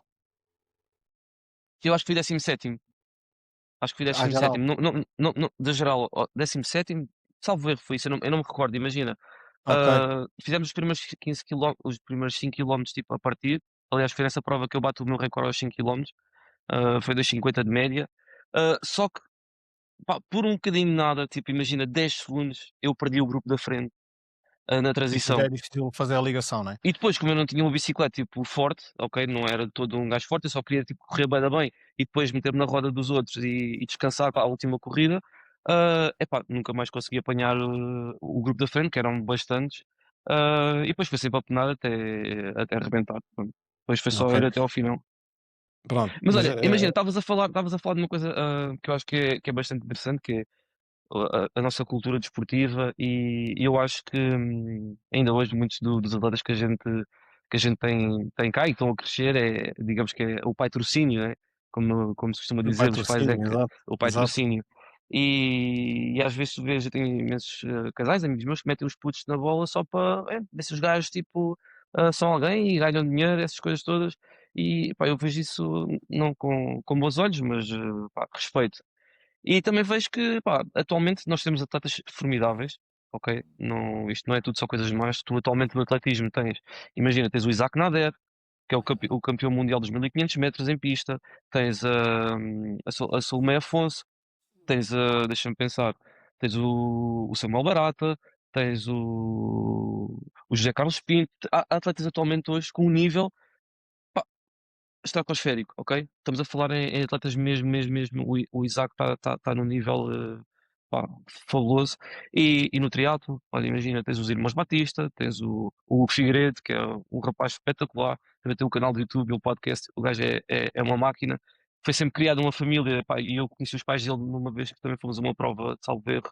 Foi no meu primeiro mundial, eu fui com eles. Pá, os pais dele, tipo, impecáveis, ok? E via-se que o miúdo ia crescer porque tinha ali uma estrutura Sim, espetacular. e no ciclismo E, também, e no começamos a ter ciclismo cada vez também, mais. Sim, o Yuri Leitão, não é? Salvo erro, sim, temos o tens Yuri Leitão, os irmãos Oliveira, o, o Morgado, o mais conhecido agora atualmente que é o João o Almeida. Morgado, o Morgado que a gente teve a oportunidade de gravar os dois uma entrevista. É verdade, é verdade. É Naquela verdade. entrevista que podem encontrar no canal YouTube do Top Cycling, que estou eu e o Gonçalo Moreira na Figueira da Foz a conversar com o António Morgado, eh, o ambiente, o setup e tudo o que é, quase diria, fotografia, Yeah.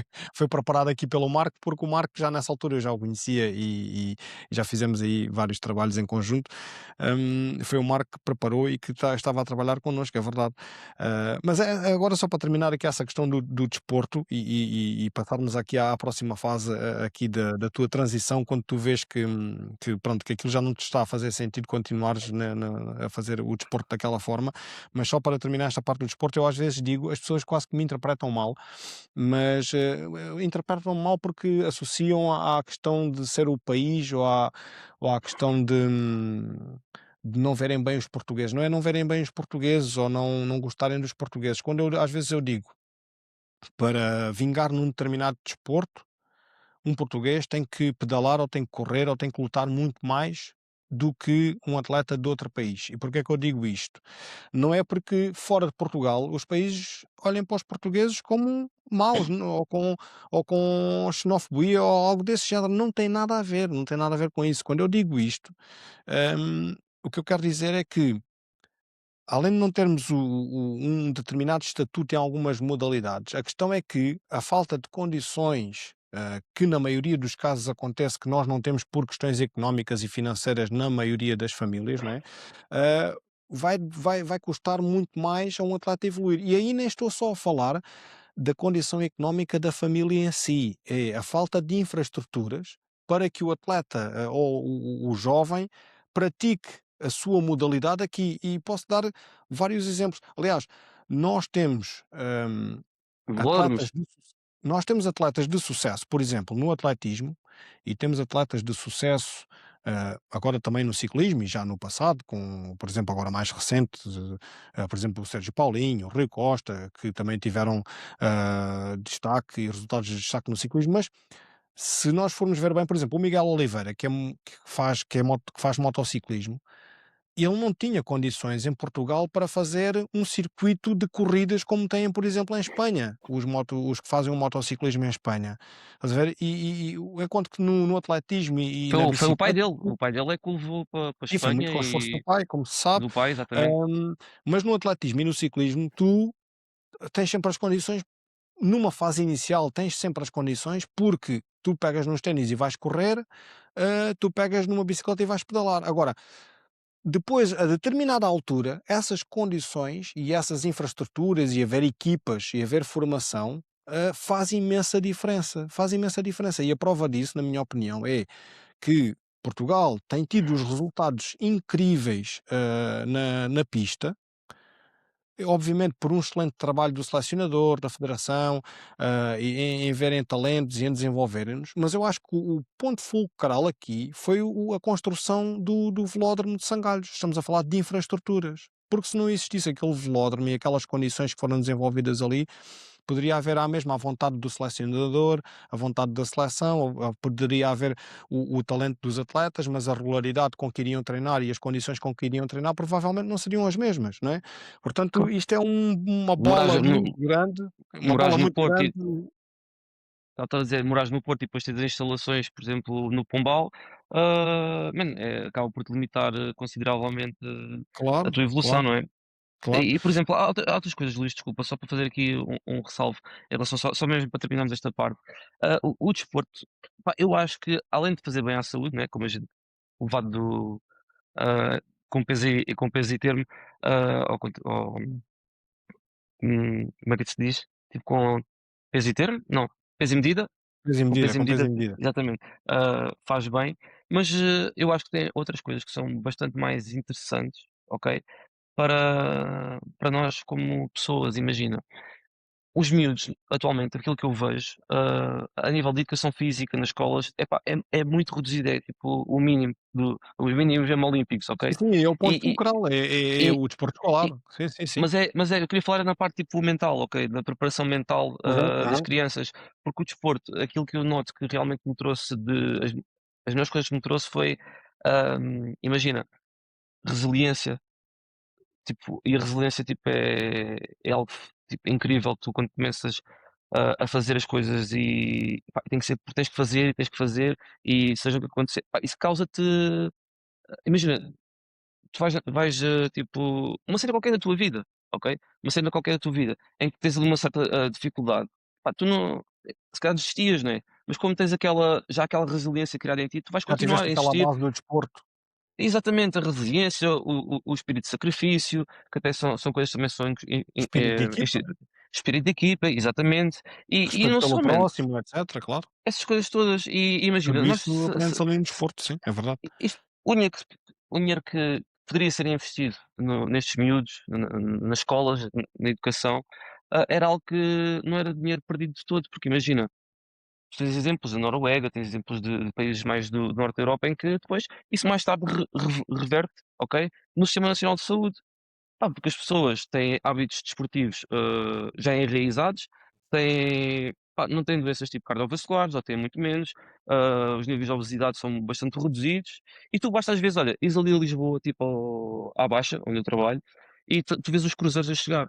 E estão lá imensos cruzeiros com estrangeiros, agora somente aqui nesta altura do verão, e tu vês, pá, bués estrangeiros tipo, que correm, que vês que aquilo tipo, já é tipo algo que eles levam do dia a dia, não é É porque são intrínseco. profissionais, é já tipo interesse na sociedade dele e no estilo de vida, e isso eu acho que falta muito cá em Portugal ainda. Sim, eu concordo contigo, sem dúvida. É cultural, é mesmo cultural também. E quando para alterar essas questões culturais, é como tu dizes, tem que se trabalhar com os mais jovens, nas camadas jovens. Desporto escolar é um exemplo crasso e já certamente muitas pessoas terão lido artigos sobre isso e ouvido discussões deste género. Ó Marco, para avançarmos aqui para a fase final, tu Afinal, afinal, quer dizer, ainda falta um bocadinho para terminarmos aí a tua história, mas ou seja, tu nessa altura vês que, pronto, ou seja, consegues projetar, começas a projetar um pouco os anos à frente, vês que não vais ter, que vai ser injusto, que não vais ter possibilidades de continuar ou nesse patamar ou de alcançar algo mais e acabas acaba por te levar a abandonar um pouco o desporto.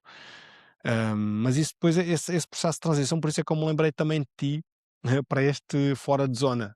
Ou seja, tu, além de sair da zona de conforto, porque há aqui várias formas de nós sairmos da zona de conforto. A vida pode nos impor situações nas quais nós temos que sair, é inevitável. Nós podemos sair por vontade própria para atingirmos objetivos, etc. Mas uma coisa é quando nós saímos da nossa zona de conforto. ah, Ok, tivemos vontade de sair, sabemos que vamos pagar o preço para atingir um objetivo. Outra coisa é quando somos quase que obrigados, ou seja, no teu caso foi um misto de decisão, mas também obrigação. Tu tiveste que abandonar esse registro e teres, ou seja, tu tinhas essa vida já durante os últimos anos em que era baseada no treino, no desporto, etc. E depois há uma transição aqui, e isso, de certa forma, é sair muito da zona de conforto, tu mudares o teu estilo de vida, a tua forma de vida, e isso aconteceu, não é? Certo, imagina, Luís, o que me aconteceu, foi basicamente agarrar em 2 pesos, pôr numa balança e pensar assim: "Será que este sacrifício todo que estou a fazer, tipo, diariamente, a não passar tempo com a minha namorada, a não sair com os meus amigos, a não ir de férias, será que realmente, tipo, compensa?" E isto depois começou, tipo, a ficar desequilibrado, ok? Se calhar não Claro, compensa assim tanto como eu estava a pensar. Se calhar, vou deixar isto, ok?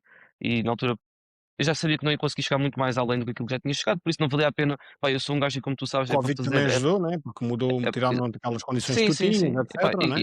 e quando é para fazer, gosto de fazer bem feitas as coisas e tu sabes disso. E então pronto, acabei por, pá, vou desistir. E uma coisa engraçada, quer dizer, eu digo que é engraçado, mas não tem graça nenhuma. Quando tu estás a viver o desporto daquela maneira, tipo, tão intensamente, tu pensas que toda a gente, tipo, à tua volta, tipo, vai se importar contigo. Pá, eu passado vá, tipo um mês de deixar de treinar, ok? É que tipo realmente saí da bolha em que eu estava, que vivia tipo só o desporto, é que comecei a pensar, man, ninguém quer saber se eu ganho, se eu perco, se vou ali, se vou, ou Ainda seja, ninguém me perguntou, não é? Ainda ninguém me perguntou se eu vou não, estar na próxima maratona ou no isso, próximo triatlo. isso perguntam, mas eu vejo que a importância tipo, para a minha vida tipo, é zero, estás a perceber? Não vai trazer nada, não vai trazer nenhum acréscimo tipo à minha vida, esse tipo de circunstâncias. Então pronto, pá, deixei o desporto, e comecei-me a aplicar mas na altura foi complicado, foi bastante complicado. Eu deixei completamente de ver ciclismo e de atletismo, eu estava Mas tu deixaste porque tu, ou seja, senti tu que já não só valia a pena, conseguias. Luís. Sim, mas isto só para enquadrar, porque há muitas pessoas que nos ouvem, e eu próprio, me incluo nessas pessoas, que fazemos desporto não de uma forma tão, como é que é dizer, tão aférrima e competitiva, mas esse era o teu mood, porque tu estavas naquele nível, e eu também consigo compreender, e isto para explicar também às pessoas, que é, quando este tipo de atletas está num determinado nível e quando tem um foco, naquilo que é pronto, e quando eu digo um determinado nível, é nível campeonatos do mundo, pá, é difícil de repente mudar e querer: "Ah, ok, vou só fazer desporto só por manutenção ou vou às provas só para passear". Eu compreendo que é muito difícil, porque tu não és o único caso que eu conheço mais casos assim, e eu compreendo, a sério, compreendo mesmo, porque eu nunca ganhei nada na minha vida, nunca tive nesse nível, percebes? Ganhava umas coisas amadoras, etc. Mas eu próprio, numa escala muito mais pequenina, eu também fiz um determinado número de anos de competição em BTT, nunca fui nenhum atleta de destaque, mas eu aquilo que eu queria na competição era realmente, quando falamos em competição, ou seja, a própria palavra competição, não é? Quando estás a competir é para ser o melhor. É que nem todos podem ser um dos melhores, não é? Porque é preciso reunir uma série de condições, como nós já falámos neste Uhum. episódio, ou nesta conversa, mas eu Se compreendo reparares, quando tu atinges um determinado patamar de resultados, e nem estive perto de um campeonato do mundo, nem nada do género, nem lá perto, mas depois, quando tu já não atinges esse patamar de resultados, tu começas a pensar: "Epá, então não vale muito a pena continuar", e eu compreendo isso. E sim, sei porque é que porque fizeste assim, essa pausa. Sei, compreendo, ou ah, seja, sou solidário contigo. certo, isso, Acho que é isso compreensível. pá, é horrível, Luís. É horrível viver com isso, porque tu imagina. Eu queria, de coração, queria mesmo poder sair de bicicleta e dar uma volta com os meus amigos, ou querer ir correr, man, mas eu só, por muito que eu não quisesse, era só, vou de bicicleta, é para descarregar, vou correr, é tipo, sempre números, números, números, O teu números, epá, mindset é aquele, e tu és um animal de competição, o teu mindset é aquele. sim, isso é assim, isso acho que é inerente a algo que muitos atletas têm, que é aquela a ambição, ok? Isto é uma coisa que podemos é transversal para a nossa vida pessoal, que é quando tu és uma pessoa em que nunca estás contente com aquilo que tens ou com aquilo que alcanças, tu vais sempre querer mais e mais e mais e mais. E essa vontade vai ser o que te vai impulsionar para tal. Vai-te fazer acordar de manhã para treinar, vai-te fazer ficar a fazer mais horas no trabalho para conseguir vender X coisas.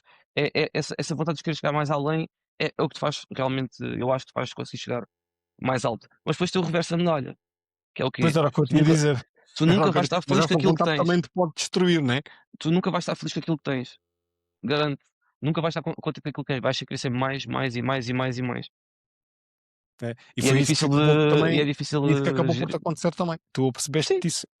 sim, eu vi que já estava no máximo em que eu, pá, não consigo evoluir mais do que isto, ok, pá, não vale a pena, não vou andar aqui só a brincar às bicicletas e às corridas, pá, não.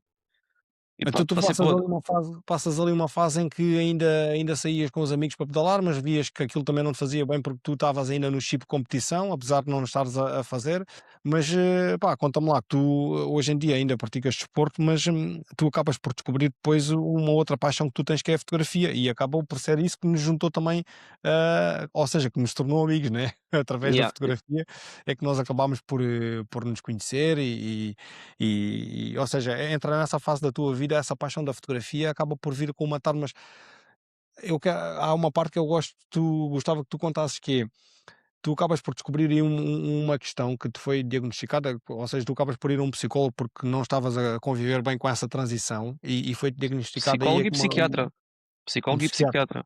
Ok, ok.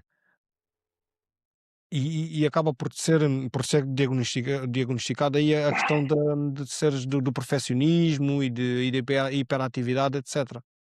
Sim, eu tenho vários quês, né, tenho déficit de atenção com hiperatividade, que está num nível bastante elevado, e também sou um bocado disléxico, e depois também tenho a questão da adição, que a gente ainda não falou, eu sei que tu não queres entrar por aí, mas pronto,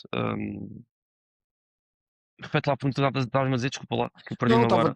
estava aqui ao fim e ao cabo a querer fazer a transição, ou seja, quando tu acabas essa Sim, parte em que fazias a pá, competição, acabas por yeah. ainda fazer algum desporto durante algum tempo, mas também não estavas a conviver bem com isso, porque o teu chip ainda era o competitivo, é isso que está inato no teu ADN, ou seja, tu Sim, não conseguias fazer por lazer im simplesmente, estavas imagina, sempre a competir com os teus amigos, mesmo que fosse, não é? E nesse processo todo, é quando depois, te é diagnosticado isso que me dizes, e certo. acabas por descobrir na fotografia uma coisa que eu acho que que uma vez isto não foi uma coisa que tu me tivesses dito agora antes de termos esta conversa, mas foi uma coisa que já me disseste há mais tempo, que eu achei muita piada a esta frase que tu me disseste, que foi, hum, eu na fotografia, fruto disto que me foi diagnosticado da hiperatividade e do perfeccionismo e da competição, de querer ser melhor, etc. Na fotografia também, de certa forma, era uma paixão que eu tinha, mas é uma coisa com a qual eu me sinto bem, porque a fotografia é uma coisa que é subjetivo, se a fotografia se é boa, se não é boa, não é? Aos olhos de uma pessoa é uma Aí, coisa, o que é que tu te foste lembrar? Eu já não me lembro, eu sei exatamente o que queres dizer. E é verdade que é, por mas tu uma vez exemplo, contaste-me isso. não há competição na fotografia, Exato. percebes? Foi uma coisa que Ou eu seja, arranjei, porque não há apesar de já ser competição. assim, Tu não podes apesar de já tipo. ser uma paixão que tu tinhas, porque tu já tinhas essa paixão da Sim, fotografia, sim, sim. tu acabaste por ver aí também uma zona onde tu te sentias melhor porque conseguias não ter essa carga da competição e dessa coisa que te foi diagnosticada do perfeccionismo, ou seja, o perfeccionismo se calhar tens na mesma, não é? Mas ou seja, a questão de querer ser melhor, etc., é impossível de avaliar na fotografia, não é?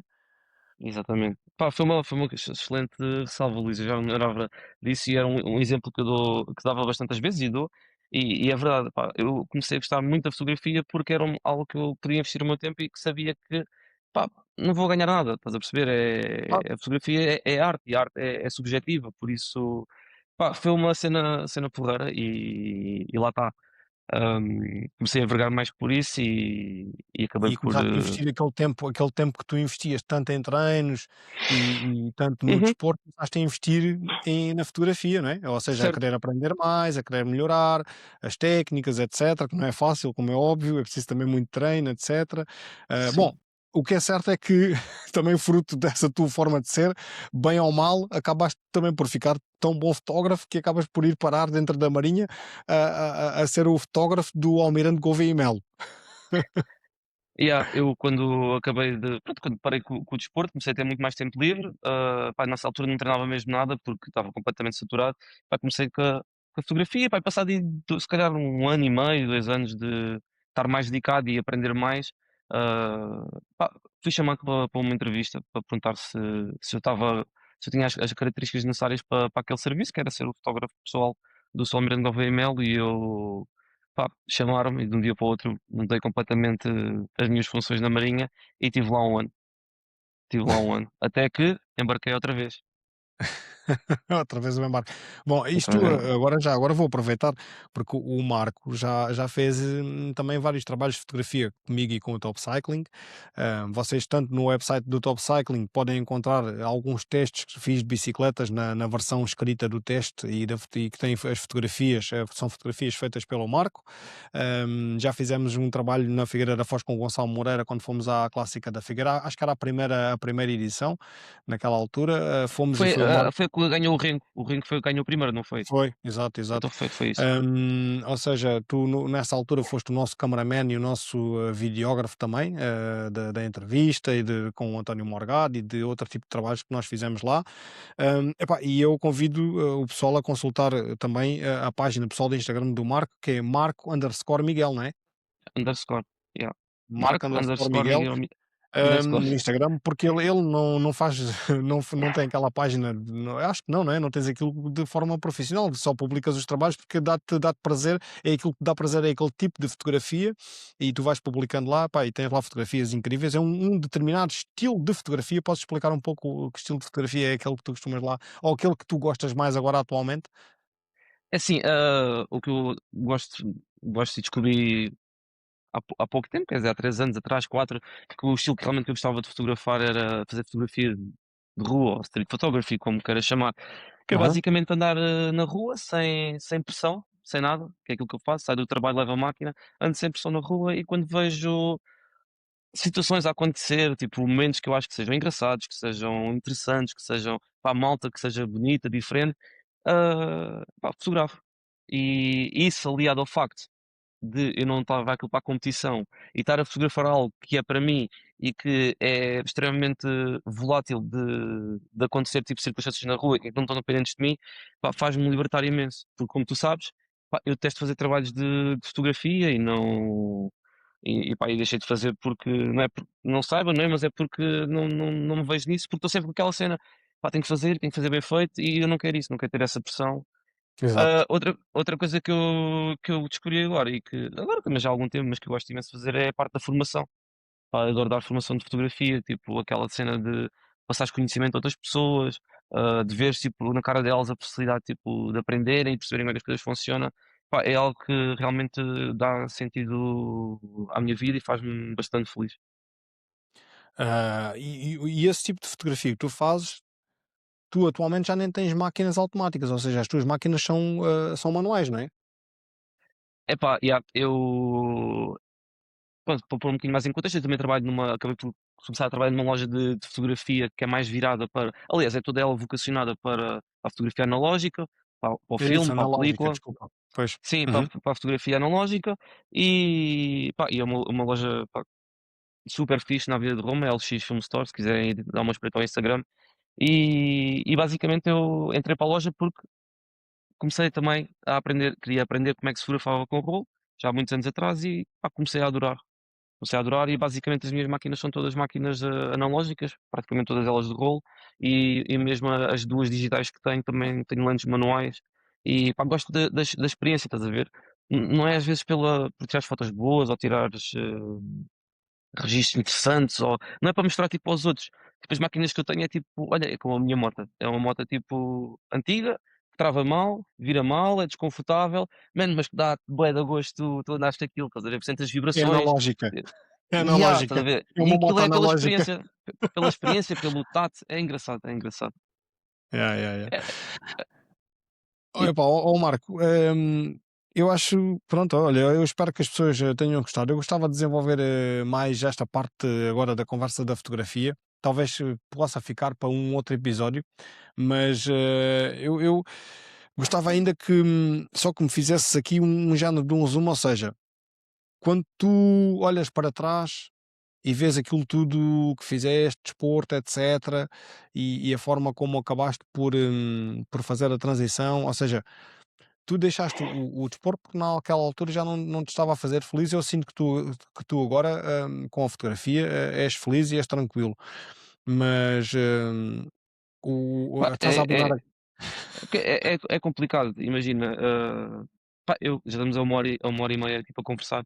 Eu acho que quem está a ouvir até agora é porque realmente tipo, tem interesse, por isso eu posso agora desabafar um bocadinho. Imagina, tu sabes, eu entrei para a Marinha, tinha problemas com droga e tive que entrar para a Marinha, senão a minha vida, tipo, estava completamente desgovernada.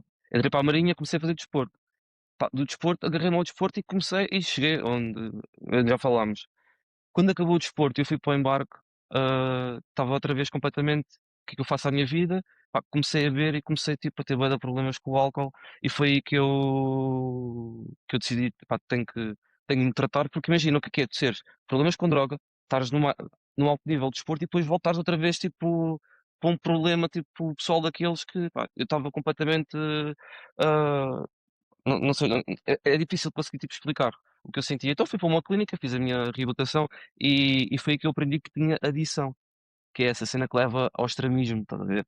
Que é Uhum. queres tipo andar de bicicleta, tens que ser o melhor, queres tipo beber, tens que ser o gajo que bebe mais. Pá, e isso até ao dia de hoje é algo que eu tento gerir. É algo que é tipo basicamente viver sempre no fio da navalha, tentar conjugar e agora mais com esta idade já consigo trabalhar melhor essa situação, que é consigo fazer o meu desporto QB, ok? Não fazer tipo em excesso para não me fartar, mas que me ajuda a relaxar, ajuda-me a manter, pá, estar saudável, as coisas todas, e depois tentar ingressar tipo, várias coisas na minha vida que me preencham e que façam tentar ser o mais feliz possível. Porque eu, na altura, por exemplo, com o desporto não era feliz, mano. Era feliz quando ganhava tipo, uma prova ou em dias específicos, mas de resto era só sacrifício. E isso não era ser feliz. E agora assim acho que consigo atualmente equilibrar muito mais a balança.